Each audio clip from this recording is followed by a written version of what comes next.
Bismillahirrahmanirrahim. Elhamdülillahi Rabbil alemin. Vessalatu vesselamu ala eşrefil enbiyai vel murselina nebiyina ve habibina Muhammed ve ala alihi ve ashabihi ecma'in.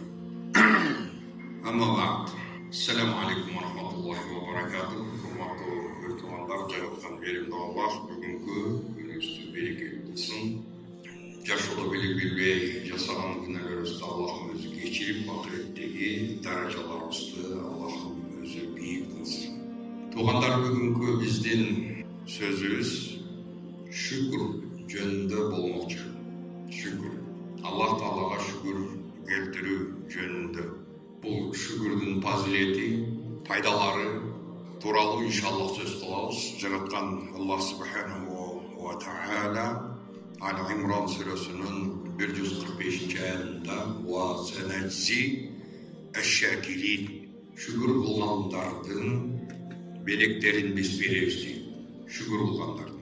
Başka bir surede Nisa Suresinin 147. ayetinde مَا يَفْعَلُ اللّٰهُ بِعَذَابِكُمْ اِنْ شَكَرْتُمْ وَآمَنْتُمْ Eğer de sizler iman geldirip Allah'ta jana şondой Allah'a şükür keltirgen bolsoңор, Allah sizlerdi emnege azapka salmak ele. Dep Allah Nisa Suresinin 145. 147. ayetinde aytadi. Biroq biz pendelerдің arasında abdan uşul Kudayдын ne'mattарын, жакшылыктарын кадырына жетпеген, көрбөгөн ушундай соқур болгон абалыбыз, соқур пенделери аябай көп болгондуктан жараткан Аллах Тааланын мынакей Саба сүрөсүнүн 13. аятында وَقَلِيلٌ مِنْ عِبَادِيَ الشَّكُورِ менин пенделеримдин арасынан шүгүр кылгандар аз деп Аллах Таала ушул аятында айтат. Шүгүр кылгандар аз. İbrahim сүрөсүнүн 7. аятында Аллах Таала айтып атат: "Ла ин шакартум ла азиданнакум" Эгер силер шүгүр кылсаңар, ла азиданнакум мен силерге көтүп, зияда кылып берем дейт. Шүгүр туугандар бул жакшы нерсе. Ол абдан улуу нерселердин, адамдык сапатынын эң улуу сапаттарынын бири бул шүгүр. Рахмат айтуу, бирөөнүн жакшылыгын, бирөөнүн кадырына жетүү бул албетте жакшы нерсе, урматтуу туугандар. Бирок мына ушул жашоодо пенделердин ортосундагы болгон мамилелерде көпчүлүк учурда пенделердин ортосунда болгон мамилелер туугандар шүгүр же рахмат ордуна жамандык менен кайтып келген абалдар көп кездешет. Мына ошол шүгүрдү, жакшылыкты көзү көрбөгөн соқур пенделер дагы арабызда көп эмес. Көп. Аллах Таала мынакей ушул аяттарында айтып атпайбы? Аллах Субханаху ва Таала мына дагы бир аятында Тауба сүрөсүнүн 28. аятында فَسَوْفَ يُغْنِيكُمُ اللّٰهُ مِنْ فَضْلِهِ إِنْ شَاءَ мынакей силерди Аллах өзүнүн фазилети менен силерди беймуктаж кылып коет деп Аллах Таала ушул аятында айтып атат. Туугандар, жараткан кудуреттүү Аллах Таалага шүгүр келтирип, ошол пендеге берилген неаматына шүгүр келтирип, каниеттүүлүк менен жашаган адам болсо, албетте Аллах Субханаху ва Таала ошол пенденин жакшылыгын, анын сабырдуулугун жана анын шүгүр кылып жатканын кантип Аллах көрбөсүн, кантип Аллах Таала билбесин. Жогорку аятта айткандай, эгерде силер шүгүр кылсаңар, мен силерге көйт берем. Аллах Тааланын эгерде бир жакшылыктары келип аткан болсо, мына ошол нерсеге шүгүр кылуу керек. Эмне үчүн дегенде, мына ошол шүгүр кылуу бул дагы да болсо ошол неаматтын көбөйүшүнө, анын берекесине алып келе турган нерсе экен. Эми пенделердин ортосундагы болгон мамилелердеги ошол жакшылык кылсам жамандык менен кайтат деген адамдар көп кездешет. Пайгамбар Мухаммад саллаллаху алейхи ва саллям бул тууралуу айткан сөзү бар. "Мен лам яшкурин-наса лам яшкурилла." Кимде ким адамдарга шүгүр кылбаса, Аллахка шүгүр келтире албайт. Аллахка болгон шүгүрүн келтире албайт. Адамдардын жакшылыгы бул көрүнөк, адамдардын жакшылыгы бул сезип боло турган жана көрүнөк болот. анын материалдык жардамы жана ошондой эле моралдык поддержка жардамдары бардыгы көрүнөт. Бирок ошол нерсени көрбөгөн, ошол нерседен сокур болгон инсан эми туугандар Кудайдын мынакей бизге көрүнбөс болгон канча деген нематтарын бул кайдан көрмөк эле? Кайдан бул көрүп, кайдан бул нерсени сезип жана бул нерсеге болгон шүгүрүн кайдан келтирет? Ошондуктан урматтуу туугандар, жараткан кудуреттүү Аллах субханаху ва таала мынакей А'роф сүрөсүнүн 17-ci аятында иблистин шүгүр тууралуу болгон, иблистин, шайтандын адам затына кандай жагынан сокку берерин айтып атат мынакей А'роф сүрөсүнүн 17-ci аят. Вала таджиду аксарахум шакилин. Аллах айтып атат мына ушул жерде. Сен дейт, о Кудай, ла таджиду аксарахум шакилин. Көптөгөн пенделериңди шүгүр кылуучу абалда таппайсың. Бул дегени көптөгөн пенделер сага шүгүрүн келтирбейт. Бул дегени иблис мына ошол бардык Аллах Тааланын берген жакшылык нематтарын адамдардын көзүнөн кайым кылып, адамдардын жүрөктөрүнөн чыгарып, мына ошол пендени ношүкүр кылып, ошол нерсеге түрткөнү аракет жасайт. Туугандар, ошондуктан пайгамбарыбыз Мухаммад саллаллаху алейхи ва салламдын эгерде жеке жашоосуна көңүл бура турган болсо, пайгамбарыбыз Мухаммад саллаллаху алейхи ва салламдын ошол кадамдарын жейилип кеткиче ушундай бир ибадат кылып тургандыгын көргөн Айша энебиз пайгамбарыбыз Мухаммад саллаллаху алейхи ва салламга кайрылып, я Расулаллах, сиздин күнөөлөрүңүз, өтмүш жана бардык күнөөлөрүңүз кечирилген инсан болсоңуз, мына ушунчалык деңгээлге сиз өзүңүздү алып барасызбы? Дагы өзүңүздү ушундай кыйнайсызбы? Деген мааниде Айша энебиз пайгамбарыбыз саллаллаху алейхи ва салламга кайрылды. Ошондо Расулуллах саллаллаху алейхи ва салламдын Айша энебизге болгон жообу мындай болду. Афала акуну абдан шакура. Афала акуну абдан шакира. Мен мына ошол бүтүндөй менин күнөөлөрүм эгерде кечирилген болсо, анда мен Аллах үчүн шүгүр кылган пенде болбоймун. Эмнеге мен шүгүр кылган пенде болбошум керек? Эгерде менин бардык күнөөлөрүм кечирилген адам боло турган болсом, демек мен Аллахка шүгүр келтиришим керек деп Айша энебизге пайгамбарыбыз Мухаммад саллаллаху алейхи ва саллам жооп кайтарды. Муаз радиаллаху анхудан قال لي رسول الله صلى الله عليه وسلم إني أحبك فقل. Муаз ибн Джабал да риwayat болгон мына ушул хадис. Мен сени жакшы көрөм деди.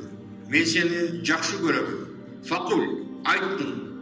Аллахумма а'инни аля зикрик ва шукрик ва хусни ибадатик. О жараткан Аллахым, Кудайым, мага жардам бергин. Сени зикир кылып жүргөнү мага жардам бер. Сага шүгүр кылып жүргөнгө мага жардам бер. Жана сага жакшы ибадат кылып сыйынууга мага жардам бергин, мага колдоо көрсөткүн деп, мынакей пайгамбарыбыз Мухаммад алейхиссалам мен сени жакшы көрөмүн деп Муаз ибн Джабалга мына ушул сөздү, зикирди үйрөттү. Ошондуктан биз дайыма мына ушул дуаны, зикирди айтып жүрөбүз. Аллахумма а'инни аля зикрик ва шукрик ва хусни ибадатик. Сени зикир кылып, сени эскерип жүргөнү, жана сага шүгүр кылганды, жана ошондой эле сага жакшы ибадат кылганды Аллах бизге насип этти. Ошол нерсеге бизге колдоо бергин деп биз Аллах Таалага кайрылып жүрөбүз. Эмне үчүн дегенде, урматтуу туугандар, биз бул дүйнөдө ар бир жасаган иштерибиз Аллах субханаху ва тааланын колдоосу менен гана биз ушул иштерди жасай алабыз. Аллахтын эгерде колдоосу болбосо, демек пенде өзүнүн күчүнө таянып кала турган болсо, бул пенде өзүнүн ошондой адашуучу табияты менен туура эмес жолдорго кирип кетиш ыктымалы аябаганда чөп. Шүгүр кылуу. Туугандар, бул шүгүр Şükürdün türleri болады. Al şükür adam özünün tili менен şükür kılышы мүмкүн. Ошол эле кезде бул адам жүрөгү менен шүгүр кылышы мүмкүн. Жана ошондой эле өзүнүн бүтүндөй дене мүчөлөрү менен шүгүр кылышы мүмкүн. Мына ушундай түрлөрү бар. Албетте туугандар биринчи орунда жүрөк менен болгон шүгүр. Жүрөк менен болгон шүгүр албетте бул каниеттен башталат. Багы тойбогон көз, ач көз жүрөк эч нерседен канбайт.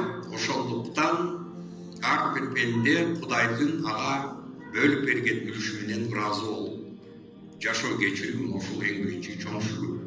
Жүрөк менен бул пенде дайыма жакшылыкты көздөш керек. Жакшылыкты көздөйт.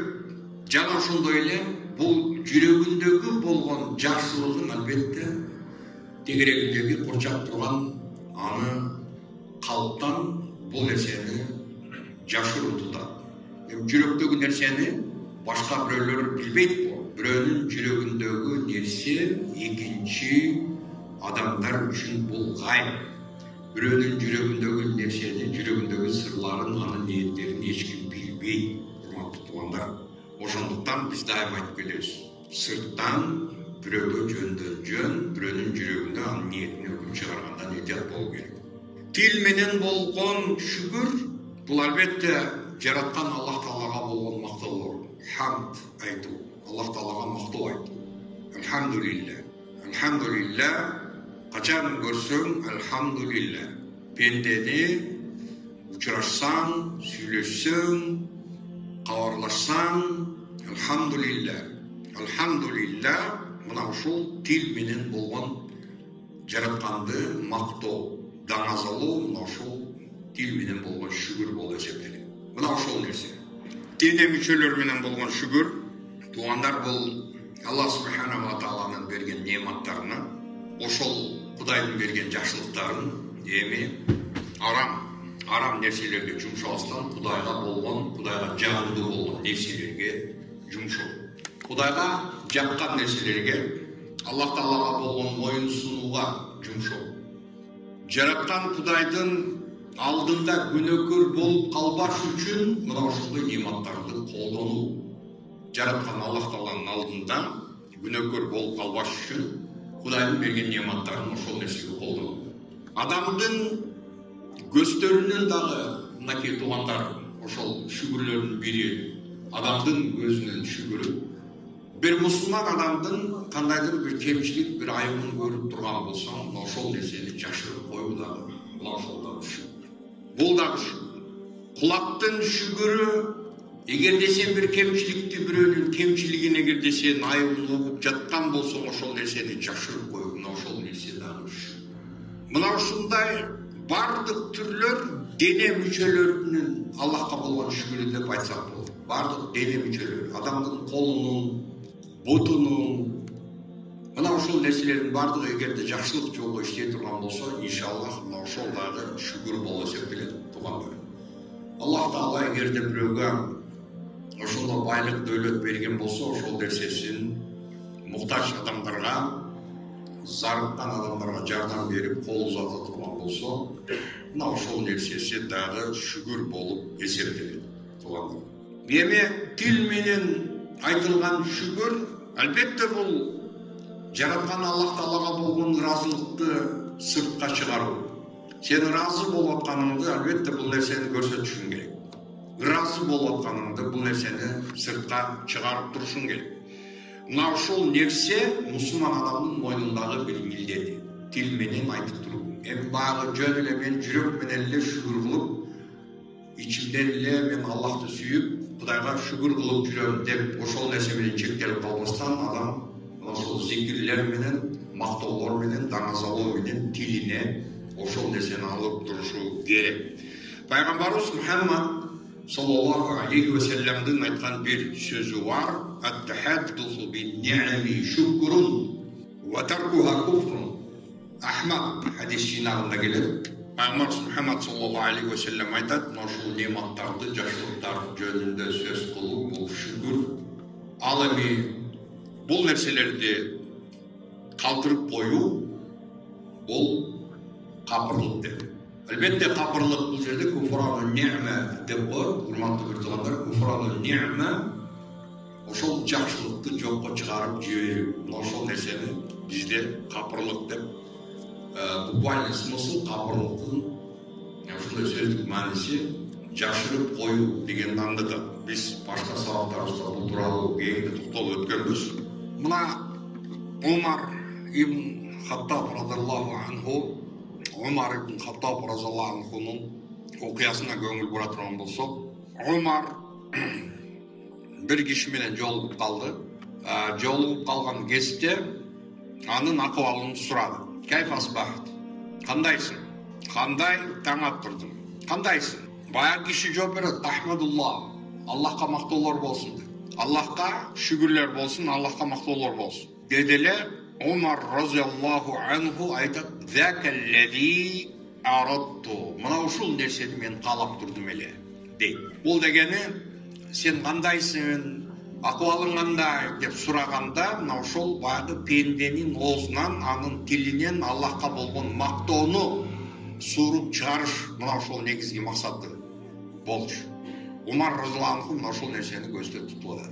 Кандайсың деп сураса, "Алхамдулиллах" деп жооп бергенде, мына ошол кандайсың деп сурап, ошол тигил адамды Аллахка болгон мактоону айттырып, шүгүрүн келтирип атат. Тил менен болгон шүгүрү.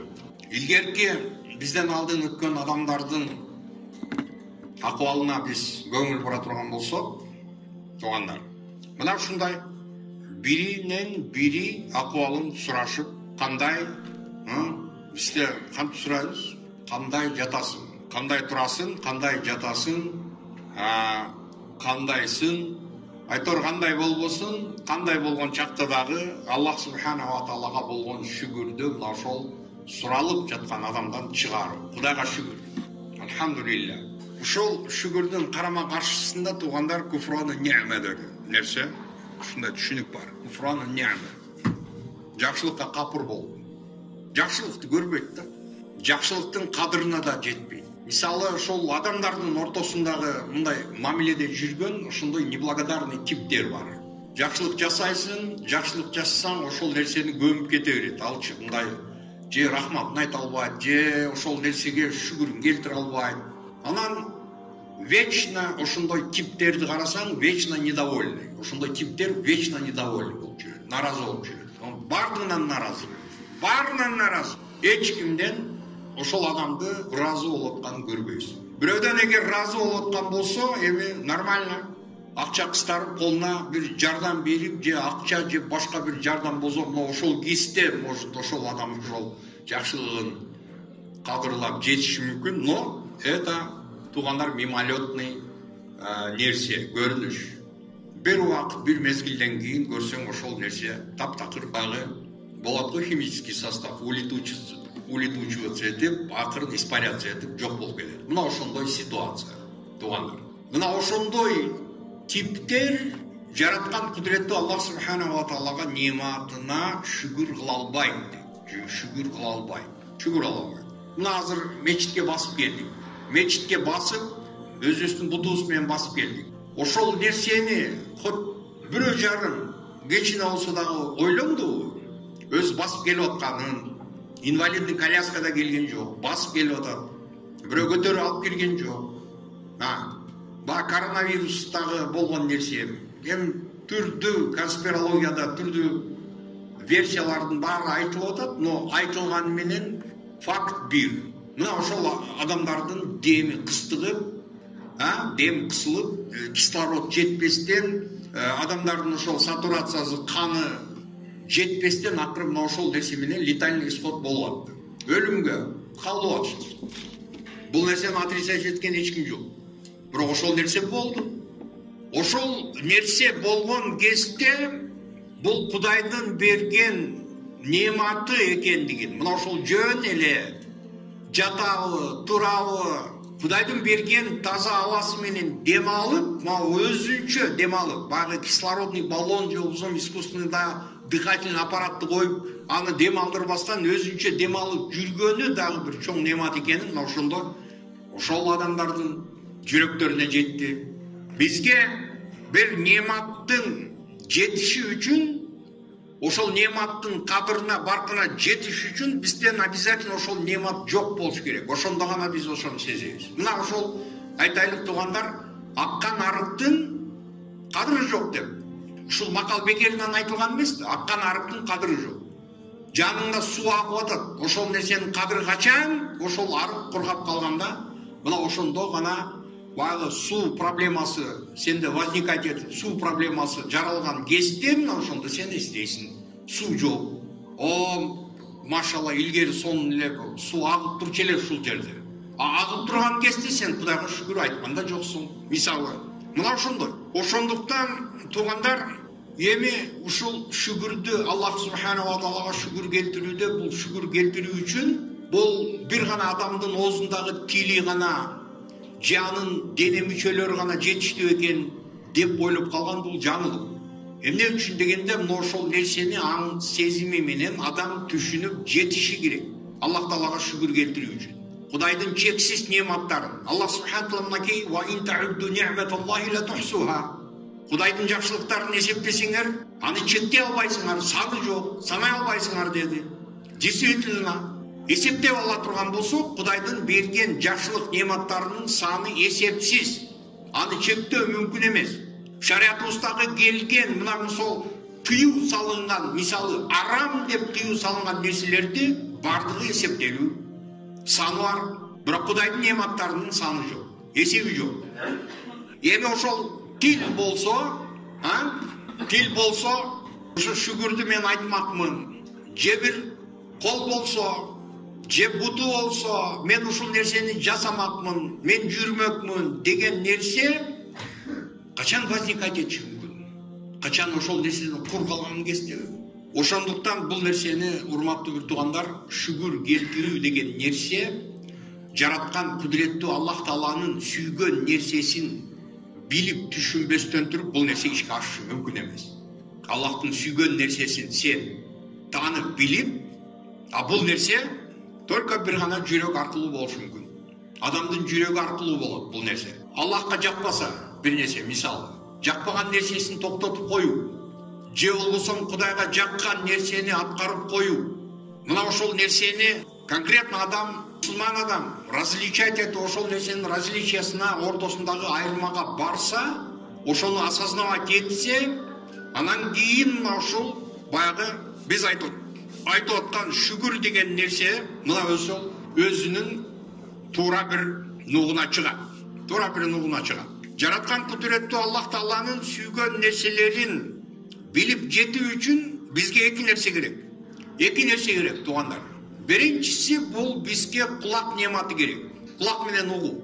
Мисал айтайлык, туугандар, кичинекей наристе төрөлдү. Наристе төрөлүп, мисалы ошол баягы угуу касиетинен кур калды мисалы. А бир наристе бар, көрүү нематынан кур калды. Көрүү, көз менен көрүү, кулак менен угуу. Кулак менен угуу бул даражасы өтө бийик жана первостепенной важности болот. Ошондуктан даже мынакей Кур'ан Каримдин аяттарында, урматтуу бир туугандар, адамдын мына ошол эненин утробасындагы ошол плоттун развитиясы, айтайлык мына ошол кандан, биринчи уруктан канга айлануу стадиясы, андан кийин ал кандан кийин этке айлануу стадиясы, ошол ичиндеги плоттун развитиясы эң биринчи Кур'ан Каримде угуу, сезим менен мына ошол нерсе менен айтылган. Угуу. И бул жөн жерден эмес. Бул дагы Кур'андын аяттарынан, Кур'андын муъжизаларынан бири. Ким билди бул нерсени? Саватсыз болгон биздин пайгамбарыбыз Мухаммад саллаллаху алейхи ва саллям билди беле? Жок, бул кийин бул нерсе бардыгы мынакей бүгүн ушундай илимий жетишип калган кезде мынакей азыр жетишип атат. Мына ушул азыр аппараттар, томография снимать этип атат, башка кылып атат, УЗИден көрүп атышат. Кыскасы мына бардык акыйкат мынакей чыгып атат. Угуу. Эмне үчүн дегенде мына ушул Кур'андын аяттарын угуу, Аллах субханаху ва тааланын аяттарын айтып берүү, акыйкат, жакшылык менен жамандыктын ортосун айырмалап айтып берүү, бул ошол нерселердин бардык кирүү нерсеси, бул только угуу кулак аркылуу гана адамга жетет. Кулак аркылуу гана адамга жетет. Экинчиси, урматтуу бир туугандар, бул эми адамдын жүрөгүнүн көзү. Биздин көрүп аткан могу биз азыр көрүп турган материяны көрүп турган көз аркылуу эмес, жүрөктүн көзү дегенде бул осязаемый нерселерди эмес, бул жүрөктүн көзү, бул андан дагы терең көрө турган, андан да терең, андан да чукур көрө турган нерсе мына ошол жүрөктүн көзү болот. Мисалы, туугандар, мына айтайлык, кичине мындай ой жүгүртүү деген, мындай ошол мышление деген нерсе, адам терең бир ой жүгүртүү, ошол нерседен эгерде кур калган болсо, мына ошол адамдан балени күтө бер. Проблема, качан көрсөң проблема. Жеңил ой, ойлонбогон постоянно движениялар, бүт проблема обществого, коомго келип аткан проблемалар, мына ошондой баягы акылы кем, мына ошол инсандардан ошол нерсе келип чыгат. Эмне үчүн десем, мына ошол жүрөктүн көзү жок. Жүрөктүн көзү болгондо, урматтуу бир туугандар, жүрөктүн көзү бул не то что азыркы, сенин азыркы ушул абалдагы эмес, бул жүрөктүн көзү, бул келечек менен, то есть алдыңкы перспективага карап туруп бул кадам таштайт. Ойлонуп туруп иш тутат. Ошондуктан туугандар, албетте бул абдан оор.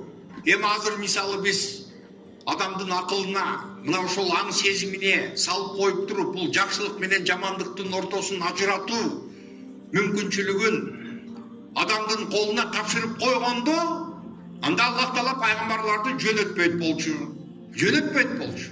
Анда бизге жетиштүү эле ошол древнеафинский философторго окшогон, Сократ, Платон, Аристотель сыяктуу ушул философтор, ушул дервиштер жүрсө, ошо акылмандык, данышмандыкты сүйлөп коюп, ушул акылдуу сөздөр сүйлөп койсо, ошолор гана бизге бир гана указ болуп, ошол нерсе болуп кала турган болсо, анда пайгамбарлардын миссиялары керек эмес эле. Анда пайгамбарлардын жок, андай эмес. Пайгамбарларга адам заты муктаж болгон.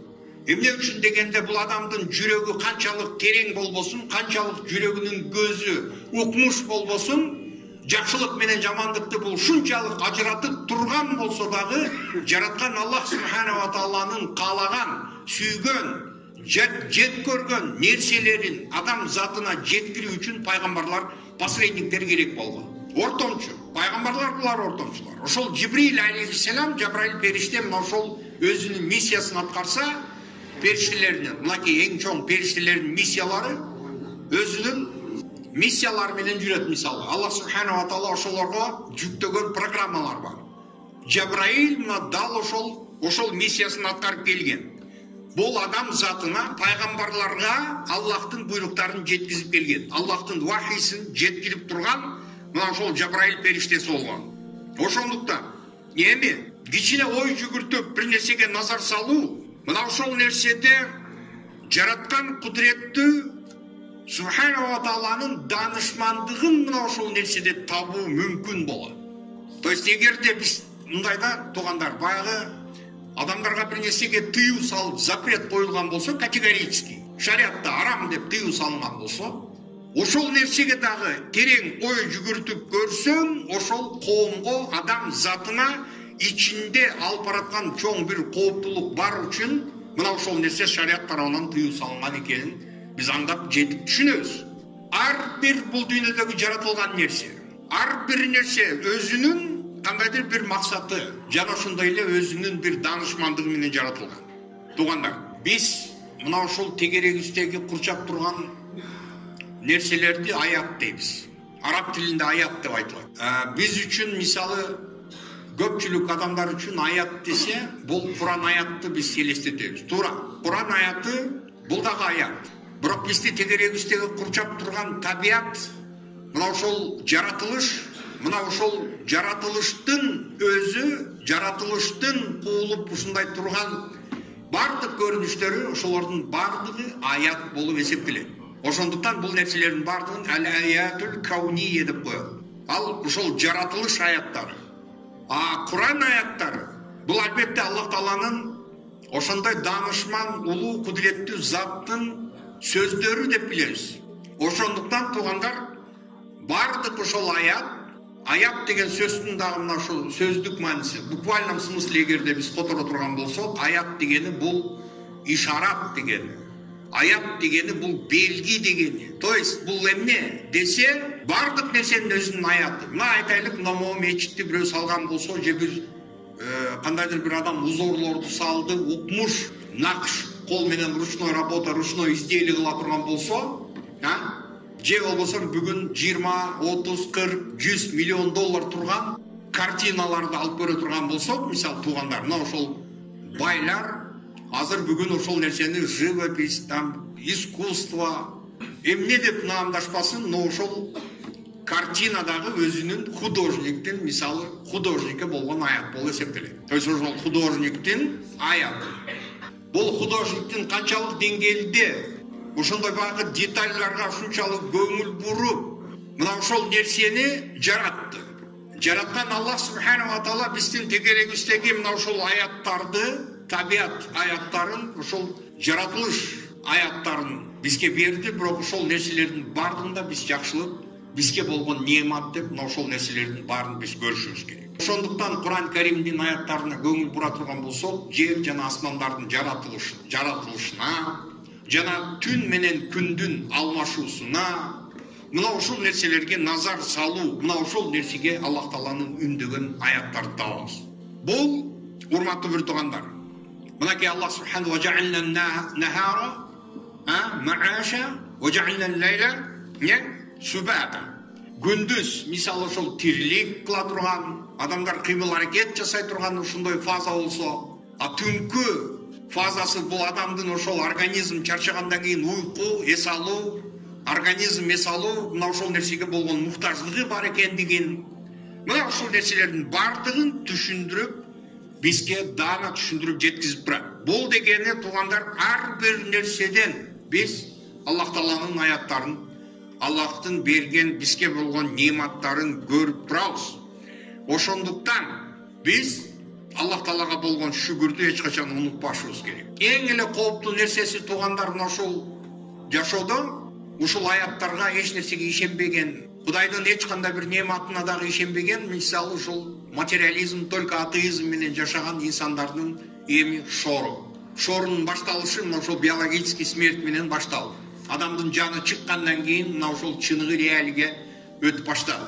Туугандар, эмне үчүн дегенде материалист, атеисттер мына ушулар чыныгы реалий деп мына ушул дүйнөнү айтат, чындыгында бул дүйнө сыноо дүйнөсү болгондуктан чыныгы реалий бул дүйнө эмес. Бул дүйнө, бардык нерсе бул дүйнөдө относитель. Бул дүйнө убактылуу. Бул дүйнөдө проблема толтура. Бул дүйнө идеальный эмес. Эми табиат идеальный болсо дагы, бирок ошол ичинде ошол табиатты башкарып жаткан, ошол бийликти колуна тапшырып койгон адам заты идеальный эмес. Бардык жамандык мына ошол адам затынын колунан келип атат. Мыкачылык да адам затынын колунан келип атат. Жакшылык кылса, жакшылык дагы адам затынын колунан келип атат.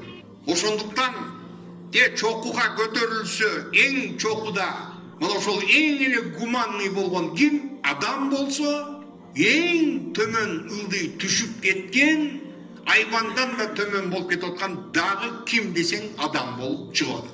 Башка эч ким эмес. Жараткан кудуреттүү Аллах субханаху ва тааланын жараткан мына ошол табиатында, жаратылышында эч кандай биз кемчиликтерди көрүшүбүз мүмкүн эмес. Бардык нерсе өзүнүн жайында, өзүнүн нугунда. Ошондуктан керек болсо, мына ушул инсандын, жеке адамдын анатомиясы, мына ушул жеке адамдын организм, ошол организмдин ичиндеги ар бир мүчөсү өзүнүн функциясын аткаруу үчүн Аллах субханаху ва таала жаратып койгон. Ар бир мүчө өзүнүн функциясын аткарат. Бул нерсе, неужели мына ушул нерсе Аллах Таалага болгон мактоолорго, Аллахты даңазалоого ушул нерсе жетишсиз. Адамдын денеси, адамдын денесинин жаралышы, ошол адамдын денесинин жаралышындагы болгон симметрия, бул нерсени Аллах Тааланын кудуреттүү заттын жараткан нерсеси деп биз түшүнүп билишибиз керек.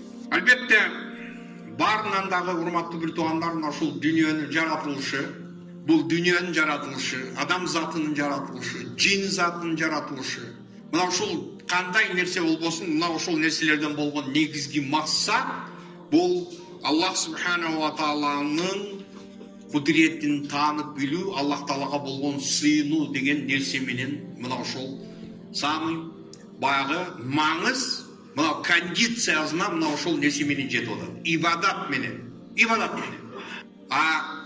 Калган кыймыл аракеттериң, сен өмүрүңдү берген, Аллах таала сага берген 60-70 жыл эгерде сага өмүр берген болсо, макул сен ошо балалык кездеги өмүрүң кетти дейлик, аны не в счет эсептебей эле коелук, бирок акыл эсиң жетип, түшүнүп калган кезден баштап сен өмүрүңдү каяка сактадың. Ар бир ушул өмүргө жооп бере турган мезгил келет, иншалла. Таланттар күчтүү болуп бизде, туурабы? Таланттар күчтүү. Ар бир адамдын өзүнүн кандайдыр бир өзгөчөлүгү бар. Ар бир адамдын өзүнүн какой-то өзүнүн таланты бар. Бирөө бузукулуктагы таланты укмуш, бирөөнүн аферадагы болгон таланты укмуш, бирөөнүн жакшылыктагы болгон таланты укмуш. Ар бир талант үчүн, кылган нерселер үчүн жооп бере турган иншаллах күн келет. Ошондуктан мынакей Зарiyat сүрөсүндө Аллах субханаху ва таала айтып атат: "Ва ма халактул джинна вал инса илля ли'абудун." Жин затын, адам затын мага сыйынуу үчүн жараткам дейт. Мына силерге кат'ий далил. Адам затына кат'ий далил, жин затын, адам затын мага сыйынуу үчүн гана жаратканмын дейт. Всё. Ал эми сен азыр жашап кетип атасың, кийинип атасың, окуп атасың, дүйнөнү таанып атасың, үйлөнүп атасың, машина алып атасың, үй куруп атасың. Бул нерселердин бардыгы второстепенный. То есть бул адам үчүн, адамдын жашоосу үчүн необходимый болгон, самый необходимый нерселер болгондуктан бул адамдын жашоосундагы негизги максат эмес. То есть адам ушул нерселер үчүн гана жаралып калган эмес. А бирок бүгүн биз жаштарыбызды ушул нерсе менен тарбиялап атабыз. Аларга сиңирип жаткан негизги максат мына ушул нерсе болуп атат. То есть бұл американская мечта дегендей, мына ушул материя, ушул байлык, анан жетишип, заңкыраган сарайларды салып, анан мондай, вот все, ушул нерселерге жетсең, мынакей, мына ушул нерсе сенин бул жашоодогу ийгилигиң деген нерсе адамдардын жүрөктөрүнө сиңип кетип атат. Бардык нерсе посредством, мына мисалы образование. Ар бир үй бүлөдө ата эне ойлоп атат, балдарым сабаттуу болсун, билим таанысын, образование болсун. Не үчүн? Дипломсуз иш жок, эч жерге ишке албайт. Диплом керек да, образование, вузга эптеп ушул багы качествого көңүл буруш жок. Но главное диплом алып алды, все нормально. Он может где-то на работу устроиться, все нормально. Мына ошондой же ушул дүйнөнү шалакылык менен же кыйратып жибербейбиз, же акыретибизди абад кылып жибербейбиз. Аллах субханаху ва тааланын мына ушул адам затын мага сыйынуу үчүн жараттым дегени абсолютно түп тамыры менен адамдардын, мисалы кээ ушул адамдардын ойлоп жаткан оюн, максатын түп тамыры менен ушул нерсе өзгөртүп турат. Бул дүйнө, биздин тегерегибиздеги курчап турган бардык ошол нерсе адамзат үчүн жаралган. Адам ошол тегеректеги курчап турган нерсе үчүн жаралган эмес. Бирок бүгүн суицидтарды көрүп атабыз. Суицидниктер эмне үчүн кетип атат? Ошол тегеректеги курчап турган нерсесинен кур калган үчүн суицидке барып атат. Же суицидке Кудайды сагынып кетип, сүйүп кетип, ошон үчүн барып атат. Тезирээк Кудайга барайын деп, ошону кетип атат. Жок, программа адамдардын жүрөгүндөгү ошол сиңирип койгон программасы туура эмес болуп калгандыктан, мына ошол тегерегинде курчаган материяга жетпей, ийгиликсиз болуп калса, же болбосо ошол бир кандайдыр бир сүйгөнүнөн кур калса, башка болсо мына ошондой суицид, же болбосо дагы ошол башка бир балелер менен бүтүп атат.